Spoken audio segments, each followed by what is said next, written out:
by the persons with disabilities and in regards to accessing services. Remember, the core value of the census is to know the actual number of people in the country so that they can provide services. So what kind of challenges do the persons with disabilities encounter while accessing services, and how have they been involved in during this particular period of the census time? I remember the day before the census started, there was a media briefing at UBOS, and they said they will be involving persons with disabilities in the census. In case you meet a person with a disability, like maybe a hearing impairment, or they are not seeing, how will they be accessing these services? Or if someone is not talking, how will you be counted? All those were being addressed there. But I don't know, we are going to get accreditation here if this is what happened, because UBO said they will send a lot of people in the field as well to help the enumerators get this information from people with disabilities. We don't know if that happened, but we are going to be answered today here. Well, I'm being joined by Mr. Nangosi David, who is from NUDIPU. NUDIPU is the National Union for Disabled Persons of Uganda, and he's going to be telling us what we need to know in regards to the persons with disabilities, majorly in terms of census, how they were involved, or how were they engaged, if they were, and what were their contributions in this. A very good morning to you, sir. Good morning to you. Yes. Thank you very much for hosting me here today. It's a pleasure. I want to confirm that my name is David Nangosi. I work with National Union of Disabled Persons of Uganda, NUDIPU. And that is an umbrella organization for all categories of persons with disabilities in this country. And when we talk about persons with disabilities in this country, at the moment we are talking about the 12.4% of the total population, in line with the 2014 population census report. And this number as of now has immensely increased because of the different causes of disability, including but not limited to accidents, which is currently the major cause of disability. We are talking about persons with hearing impairment, which you just talked about in your opening remarks. Oh, yes. In this case, we are talking about the deaf, those who cannot hear. We are talking about the hard of hearing. Now, the deaf, those who cannot hear, requiring specialist support to communicate. And that special support is the availability of sign language interpreters. We are talking about the hard of hearing persons, those that cannot hear with ease. And for every category that I'm talking about today has their respective organization. We are talking about the blind, those who cannot see. We are talking about the deaf-blind, those who cannot see and cannot hear. We are talking about persons of little stature, otherwise referred to as little persons. We are talking about persons with albinism. We are talking about persons with epilepsy. We are talking about persons with physical disabilities. We are talking about persons with mental disability, among others. So these currently are the disability categories that are very critical. I know I may have left others, but when we're talking about personal disabilities within our context as the country, pursuant to Schedule 3 of the Persons with Disabilities Act, we are referring to those persons, and that's why we are saying, yes, these persons matter a lot to be counted. Wow. But first and foremost, NUDIPU is the national umbrella organization for persons with disabilities in this country. We strive to ensure that there is just and fair society where persons with disabilities live prosperous and dignified lives, and we work together with organizations of persons with disabilities. That's why I said for every disability category it has its own organization. And we also work with district unions of persons with disabilities, and those form our membership as the organization. We are situated on Bukoto Kisas Road, just off Kabira Country Club. Yeah. Very, very great. And now, my question now, as I was starting, I noted over the press conference that I attended, and the executive director of UBO said there will be sending enumerators along with maybe sign language interpreters, like those people who can facilitate or who can communicate to persons with disabilities, just like you noted. So I want to understand, how were you engaged, or were you engaged during this whole period? I thank you very much for that good question. And also thank you for hosting NUDIPU here to very specifically share the plight of persons with disabilities in the ongoing census. I want to note to the public that there were efforts by NUDIPU and the organizations of persons with disabilities to engage with Uganda Bureau of Statistics to make sure that there is collection of disability disaggregated data, learning from the 2014 population census.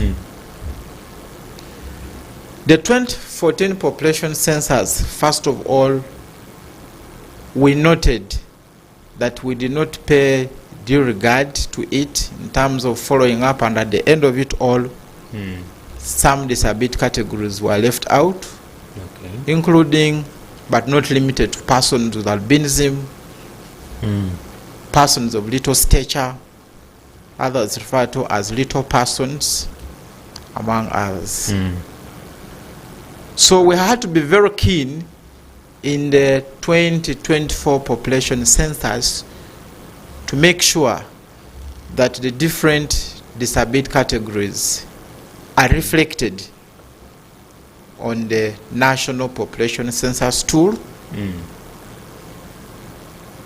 That's one.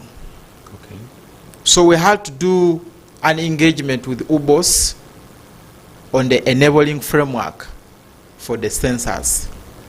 And why do we have to do so? It is because the Convention on the Rights of Persons with Disabilities, which Uganda ratified too in 2008, together with its optional protocol, very specifically under Article 31, it talks about the collection of disability disaggregated data. To make sure that the country collects disaggregated data, it is analyzed well, and the same is disseminated to persons with disabilities. So we engaged with UBOS, and we are very happy that UBOS gave us the opportunity to engage with them through Dr. Senono, who was in charge of the tool. We were able to influence UBOS to include disability categories, including persons with albinism, little persons, those are persons of little stature, persons with Down syndrome, persons with autism, among others. And this has a paradigm shift from the 2014 population census. But also, we had to do so because, according to the Convention on the Rights of Persons with Disabilities, disability is evolving. Today, we could be having these disability categories. but tomorrow other disability categories would emerge. So within the provisions of the Convention on the Rights of Persons with Disabilities, which is an enabling and a development tool to other countries, including Uganda, were able to influence Uganda Bureau of Statistics to make sure that those disability categories are reflected on the National Population Census tool. And that was a very big milestone. It was a very big milestone because if we do not have this data, then it's going to be very challenging, like you noted. It's going to be very challenging for us to effectively plan for persons with disabilities in this country. Okay. If we don't have that data, it would be very difficult for us to effectively influence policy. And if we do not have that data, it would be very difficult for us to effectively implement the different programs in this country, well knowing that at the moment Uganda is implementing the program-based approach. But also we have civil society organizations there who are also doing the same. So the collection of the disability disaggregated data, persons' disabilities being reflected, the various disability categories being reflected on the census tool is one of the things that we influenced UBOS, and we are very happy for allowing us to engage with you and making sure that those disability categories are reflected. So that is one. Two, that was as far as the enabling framework is concerned. Okay. The second area related to the people who are going to conduct the census, but beginning with the UBOS themselves. After engaging with the UBOS on the review of the census tool, we also provided the training content or the training materials to UBOS about every disability category. The same would be put together and shared with the enumerators and the supervisors across the country. So as NUDIPU, working together with organizations of persons with disabilities, we effectively contributed to that. And you are lucky you're talking to me, who coordinated the whole process at NUDIPU. Oh, wow. Also working in collaboration with organizations of persons with disabilities engaging with UBOS. So at least I know each and every step that we engaged together with UBOS. Then after supporting UBOS with the training content, we went further and trained the pilot enumerators. They had to pretest the tool in order for them to confirm that yes, they can collect these, they can effectively talk to persons with disabilities outside there and identify them. So that training was also offered to UBOS. They went and piloted the tool. Okay. And after piloting the tool, they told us all is well. The only area which the enumerator struggled was in the area of persons with mental disabilities. Oh. But later, they again sought our support, and we did support them. And after that, UBOS also reached out to us and told us, you know what? We are going to have a workshop at Speak Resort Munyonyo, which is going to comprise the supervisors for the census in the whole country, together with other dignitaries. And so they requested us to go and administer the training to the supervisors on how to identify the different disability categories as enlisted on the census tool. The training would be very important, and was very important to them, because they would use, or they used the same training to also pass it on to the enumerators at the district level. For them, they were supervisors, Yes. and when they got to the district, they were supposed to train their enumerators on the same. So we went at Speak Resort Munyonyo and we trained the supervisors. There were around 700 something. All right. We trained them on how to identify the different disability categories. And after that, I was also telling you that they asked us to mobilize persons with disabilities, every disability category, for them to come and take the video shots. If you are a person with physical disability, how does it look like? Or who is the person with physical disability? So someone with physical disability is taken a video and that is played. If you are a person if you are a little person, how do you look like? If you are maybe a person with Down syndrome, if you are a deaf-blind person, how would you look like? You know, if you are a blind person, how would you look like? So we supported UBOS. They came at NUDIPU and we mobilized all those disability categories. They took video shots. And those video shots were supposed to be played in the enumerators, in the supervisors training at Speak Resort Munyonyo.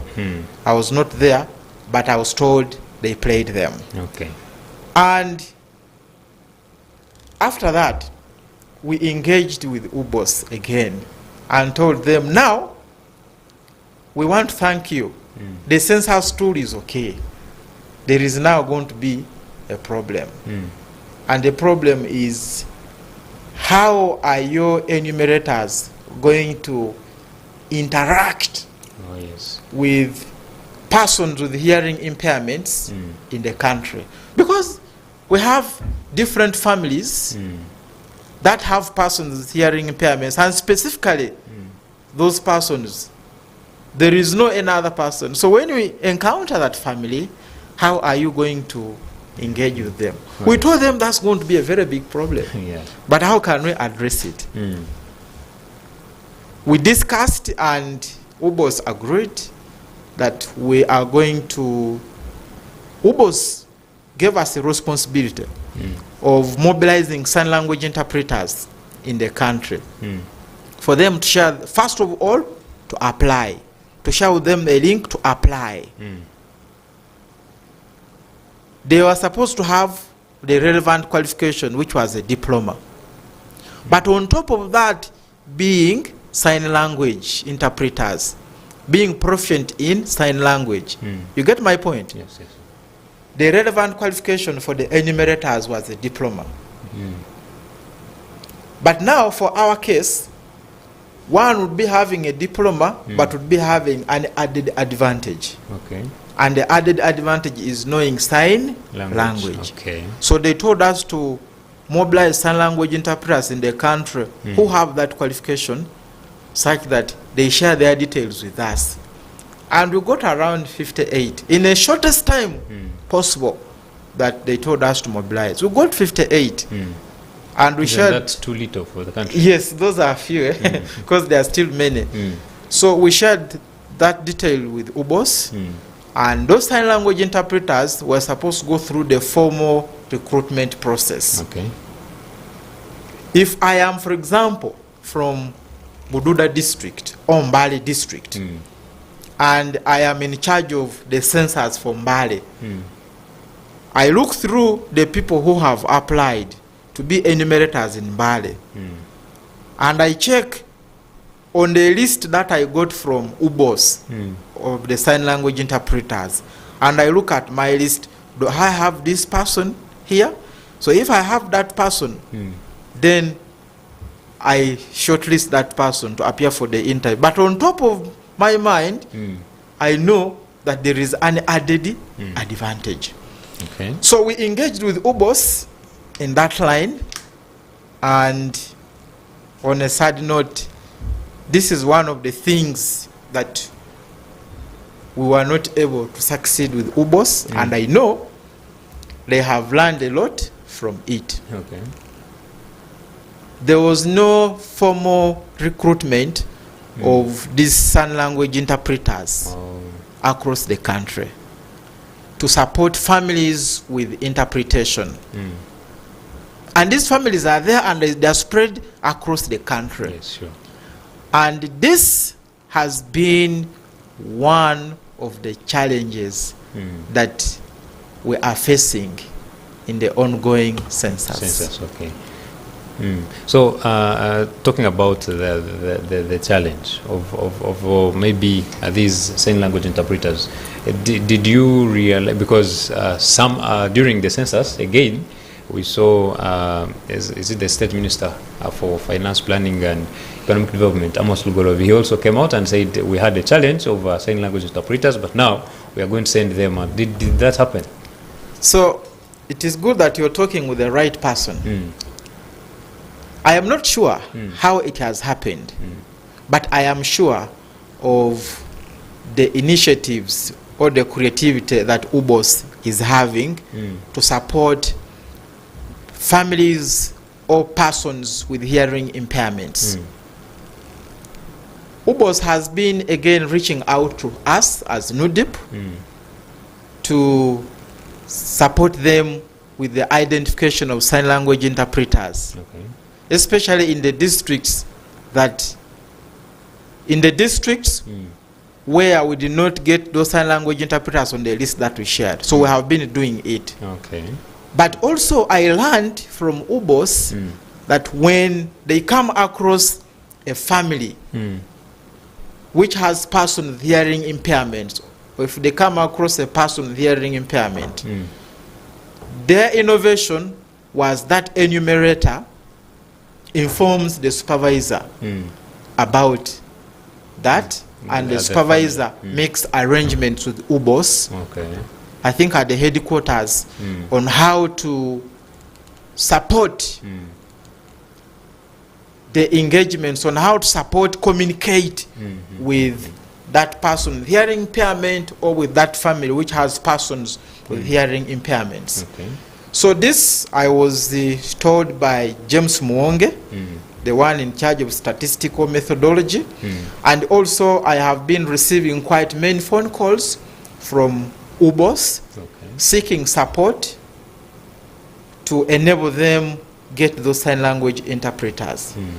But the experience before that has not been good because, one, we have a NUDIPU hub, and the NUDIPU hub comprises persons with disabilities in the country. We have been getting information from across the country that the enumerators, when they reach the family or the home of persons with hearing impairments, they skip that home. That is bad. Or they skip that person. And then also part of the bad experiences is that the enumerators, some of the enumerators, when they come across a person with disability, they make their own conclusions and record the disability of that person before asking that person about his or her disability. And that's wrong. Very wrong. That's wrong because some people have more than one disability category. So if you come to me, David Nangosi, and you conclude that David has a physical disability, you don't know whether I have any other condition. Oh, yes. I may be having a mental disability, more so psychosocial disability, which would have been reflected. But if you don't ask me, then you will not know that I'm a person with psychosocial disability. Two, of course, those are silent disabilities. You will come to me and conclude that I'm a person with physical disability without knowing that I also have epilepsy. And that would be a very wrong conclusion. So that has been reported across the country by our persons with disabilities. And if it was done in that way, it was wrong. Yeah, it is so we, in spite of that, as NUDIPU, of course, we still believe that there is nothing for us without us. That is the slogan in disability movement. As persons with disabilities, we believe that there is nothing for us without us. So we swung into action after getting those stories from across the country, and we engage the UBOS. I've been so much engaging with the UBOS every day, because at least every day since this process started, I've been getting phone calls from across the country. And I've been supporting UBOS in terms of referring them to the leaders of persons with disabilities in the districts that they are seeking support, in order for them to be supported with sign language interpreter, especially those that are not on the list that we shared. But also, I also learned that UBOS again went back to that list, which we shared with them. And when they go to the district, after having identified a person with hearing impairment or a family with or a family having person with hearing impairment, then they go on that list and they contact that sign language interpreter in that district to support.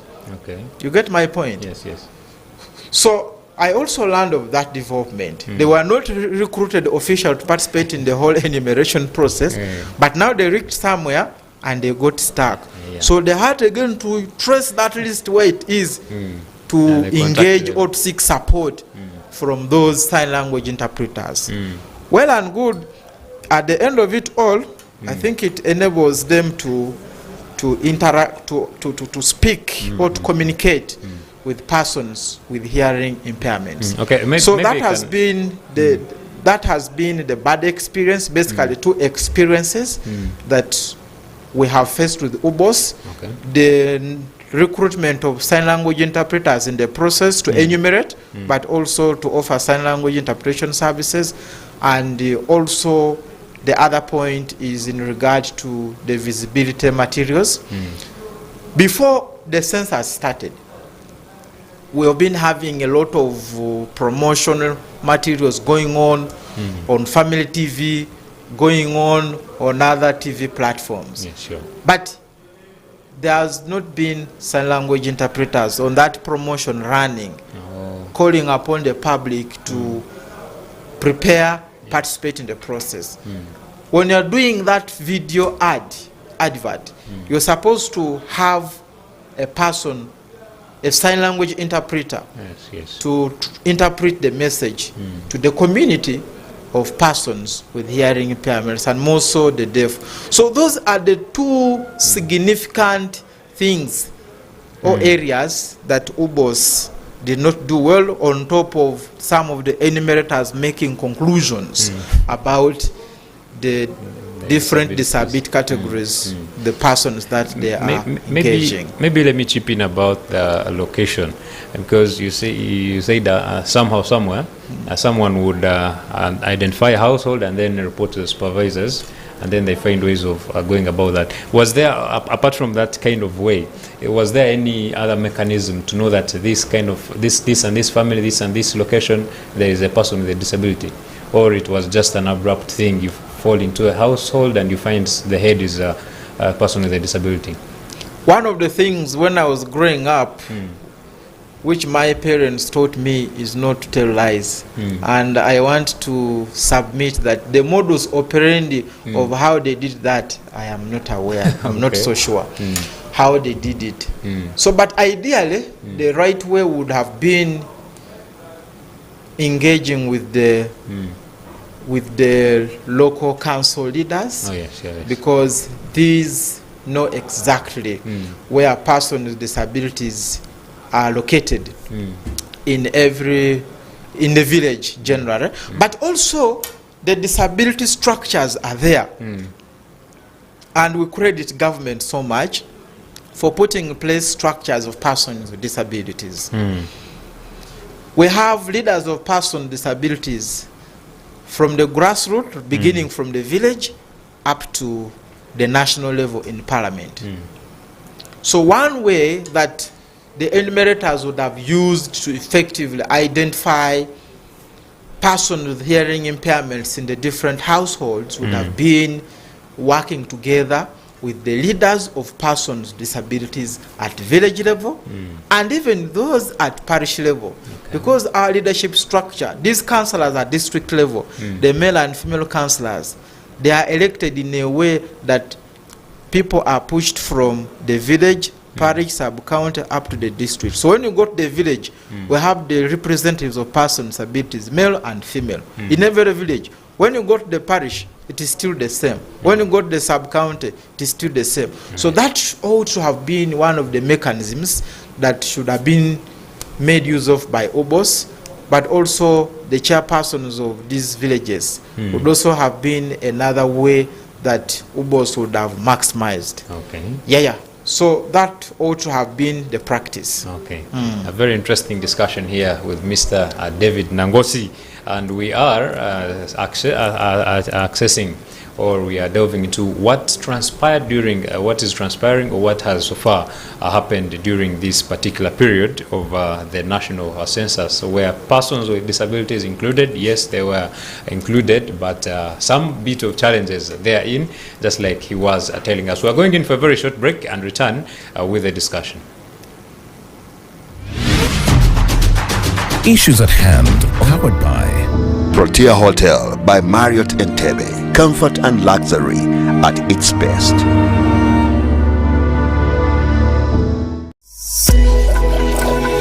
Family TV, enriching lives.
Family TV, enriching lives. Issues at hand, powered by Protea Hotel by Marriott Entebbe. Comfort and luxury at its best.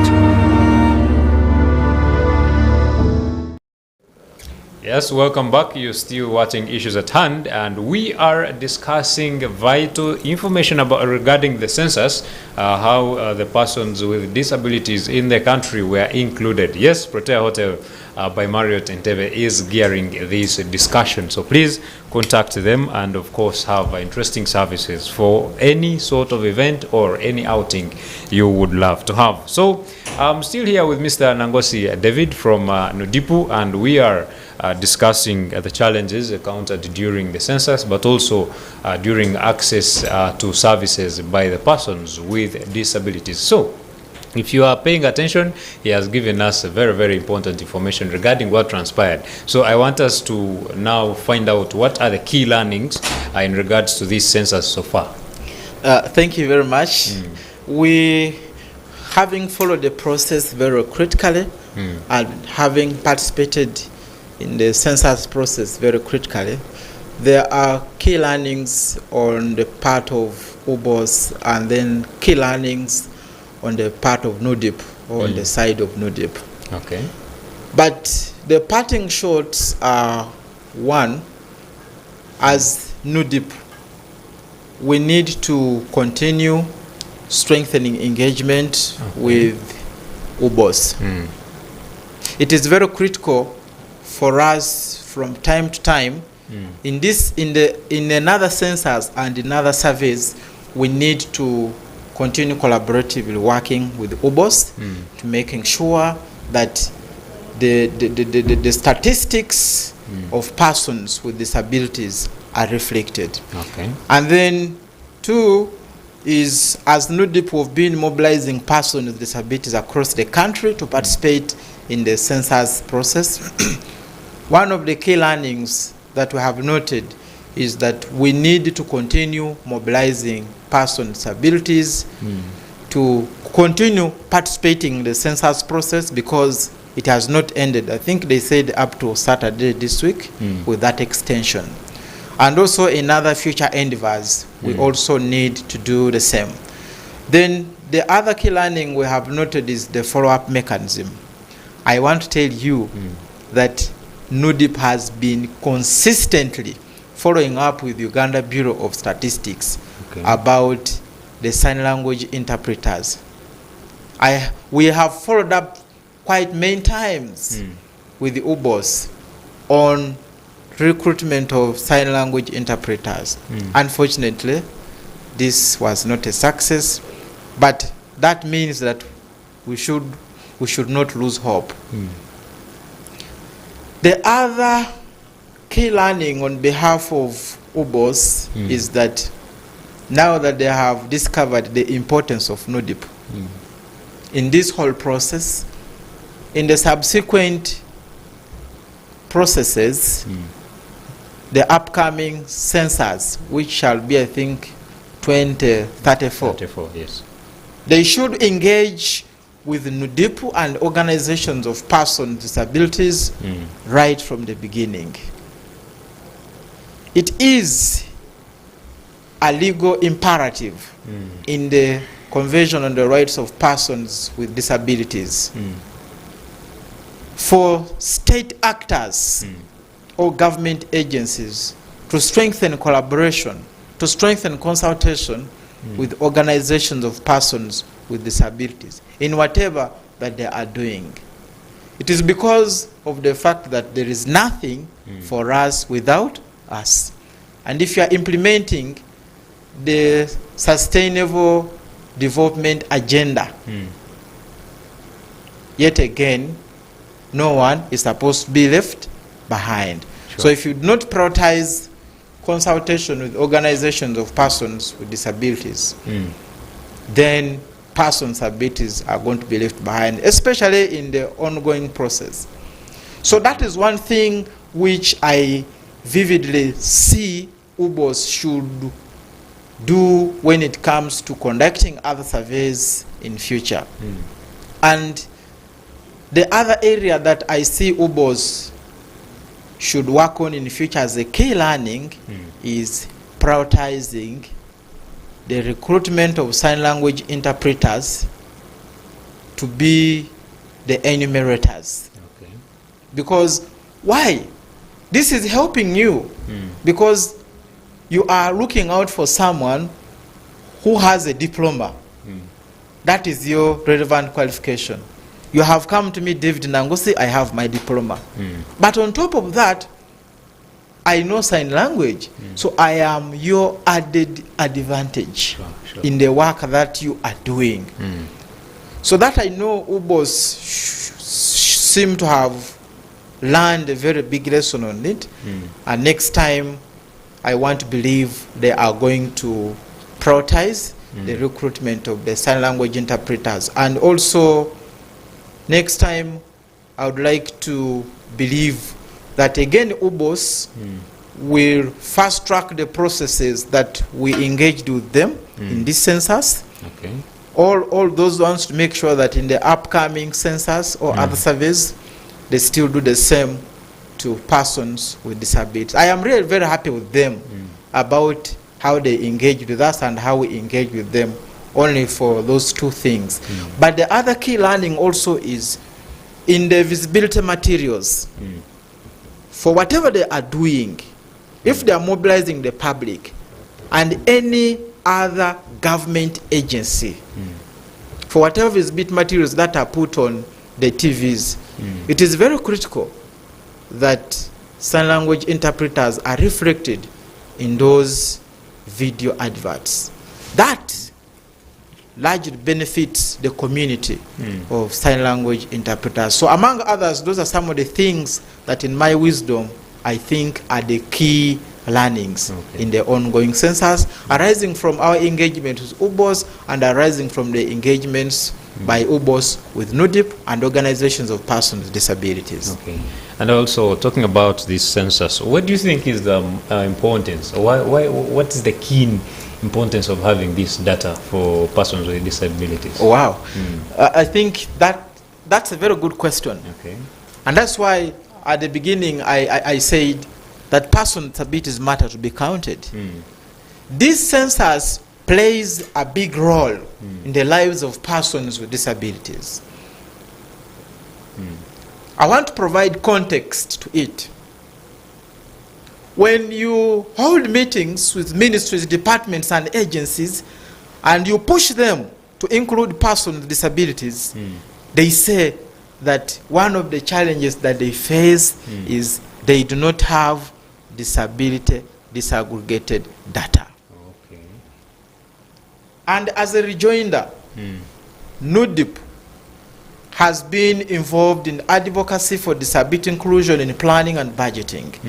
And last year we compiled a desk review report on how disability has been performing in gender and equity assessment. You remember we have the Public Finance Management Act, and when it comes to the budget planning and budgeting planning cycle, the planning and budgeting cycle, or the budgeting cycle rather, for the budget of a ministry, department, and agency to be approved, there is what we call the issuance of gender and equity certificate by Equal Opportunities Commission, which shows that the youth, the children, the women, the persons with disabilities, the elderly, those who live in hard-to-reach areas have been included in the budget.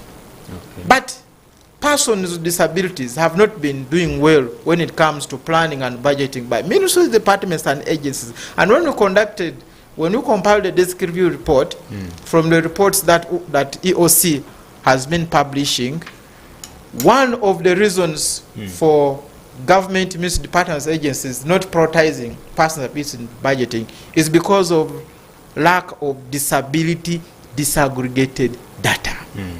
That is on top of us working together with National Planning Authority to have the National Disability Inclusive Planning Guidelines. So when we have these, when persons with disabilities are counted, and especially in this census, when we get the statistics of persons with disabilities, it is going to help us to, one, effectively plan for these persons with disabilities as civil society in our different interventions. Two, it is going to help development partners to also effectively plan for persons with disabilities by way of giving out grants, considering the total population of persons with disabilities. And three, it is also going to help ministries, departments, and agencies of government to effectively plan for persons with disabilities. And now, we shall no longer get the excuses of saying we don't have disability disaggregated data. Because at the moment, almost all the the recognized disability categories were included on the census tool, and the ongoing census is capturing those disability categories. You will not say that we don't have the statistics for little persons, we don't have the statistics for persons with albinism. But also, the other area is this census informs policy development. And so that is also one of the areas that this census is very important. But the other aspect which I also note how this census is important, I think I should have alluded to it, is in the area of program implementation. When we are implementing our programs, you are able to plan well about the people that exist in society. But it must be noted that the counting of persons with disabilities is a legal imperative, which legal imperative means it is a right for persons with disabilities to be counted. So if they are counted, one of the importance attached to it is Uganda would be implementing the Convention on the Rights of Persons with Disabilities, especially Article 31 of the CRPD, which is very specific on the collection of the disability disaggregated data. Article 4 of the Convention on the Rights of Persons with Disabilities talks about the state obligations. And one of the state obligations is government is supposed to promote and protect, it is to take account the promotion and protection of the rights of persons with disabilities in planning and program implementation. So when this data, when we have this disability disaggregated data in place, it is going to enhance government efforts on disability inclusive planning and budgeting. And when that is done, then we persons with disabilities in our representative organizations, we are going to say government has taken steps towards prioritizing the inclusion of persons with disabilities and not leaving persons with disabilities behind. And the overall goal of that is the implementation of the sustainable development goals. Wow, very interesting. Now, aside of maybe the data that has not been available, what are some of the challenges that have been encountered in regards to accessing services majorly by persons with disabilities? Well, that's very fundamental. Persons with disability, although the question is generic, because there are several sectors currently where persons with disabilities are facing. Persons with disabilities are facing challenges in different sectors. The employment sector, persons with disabilities continue to face a number of challenges in terms of getting formal employment. A number of them are educated. They have transcripts. They have gone through the different institutions of higher learning. And I want to thank government for bringing on board the affirmative action scholarship. Every year, government sponsors 64 students with disabilities who have got 2 principal passes in the institutions of higher learning. Those are universities. So, of course, we also have persons with disabilities who go there on private scholarship, and currently we have many of them on the street. So one of the challenges that we are facing as persons with disabilities is access to formal employment. Even when you have a transcript, it is not easy to get formal employment. Also, it is not easy to to get a position. It is not easy to get a volunteer opportunity sometimes. So that is one of the challenges. Okay. But also there are other challenges related to the physical inaccessible infrastructure in place. Yes. Whereas government enacted the Building Control Act 2013, and whereas we have in place the accessibility standards, we still continue to struggle with the physical inaccessible infrastructure, the buildings not being accessible. Yesterday, I was compiling, Uganda is going to present her voluntary national review report in the high-level political forum in July this year. Voluntary national review report is basically the progress report on SDGs implementation. Okay. And yesterday, I was compiling the issues of persons with disabilities in the report. And one of the things when we consulted persons with disabilities was in the area of physical inaccessible infrastructure. Yes, so it continues to be a challenging phenomenon when it comes to access to services by persons with disabilities, access to services. I am talking about access to court services, going to court and listening to your case, going to court and witness when you are a party to a case, when you are in conflict with the law generally. We're talking about going to police and report your complaint. Some of those police stations are not accessible to persons with disabilities. But lastly, the other area is in regard to access to socio-economic empowerment programs. Government is credited for coming up with the social safety nets, for removing persons with disabilities from the vicious cycle of poverty, in working in line with Article 28 of the Convention on the Rights of Persons with Disabilities. And these programs include, but not limited to, the PDM, the National Special Grant, among others. But the challenge is persons with severe disabilities are not benefiting from these government programs. Severe disabilities mean persons with severe physical disability. Someone cannot walk, someone is just bathed, you just bathe him, bathe her, you just feed him, you just feed her, etc. We have persons with Downs, we have persons who are deaf-blind. So persons with severe cerebral palsy, among others. So those programs are also not benefiting those persons, and those are some of the challenges that we as a country are facing. But without forgetting, one of the challenges we are also facing is the implementation of the Global Disability Summit commitments, and more so the commitments under Office of the Prime Minister. That is climate action. Those commitments are not moving. In order to accelerate disability inclusion, one of the initiatives was countries coming together, countries committing to make better the lives of persons with disabilities. And that was done through what we call the Global Disability Summit, where after a period, after maybe 2 years or 3 years, you say we as a country are going to do this and this, and then we also have another summit whereby again we come up with different thematic areas.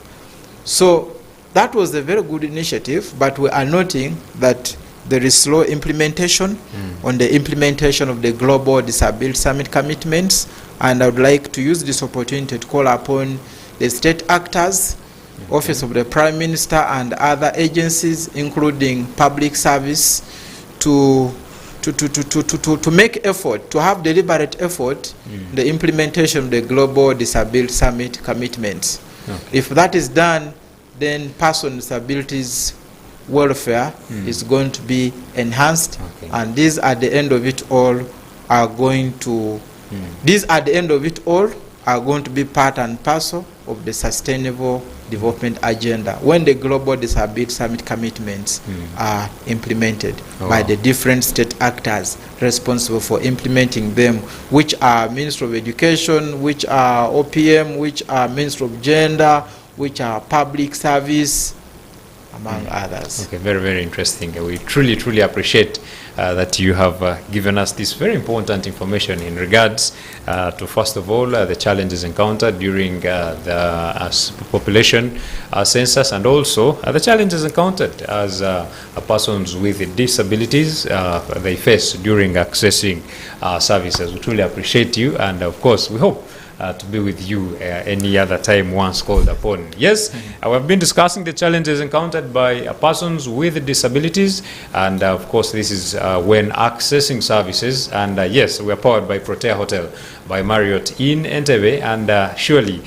we have been having this important discussion, and I hope that you have really got something in there. If you've missed, please run to YouTube, get that link, and of course follow this discussion. My name is Luke Majumba Alnaito, and I want to wish you a lovely day.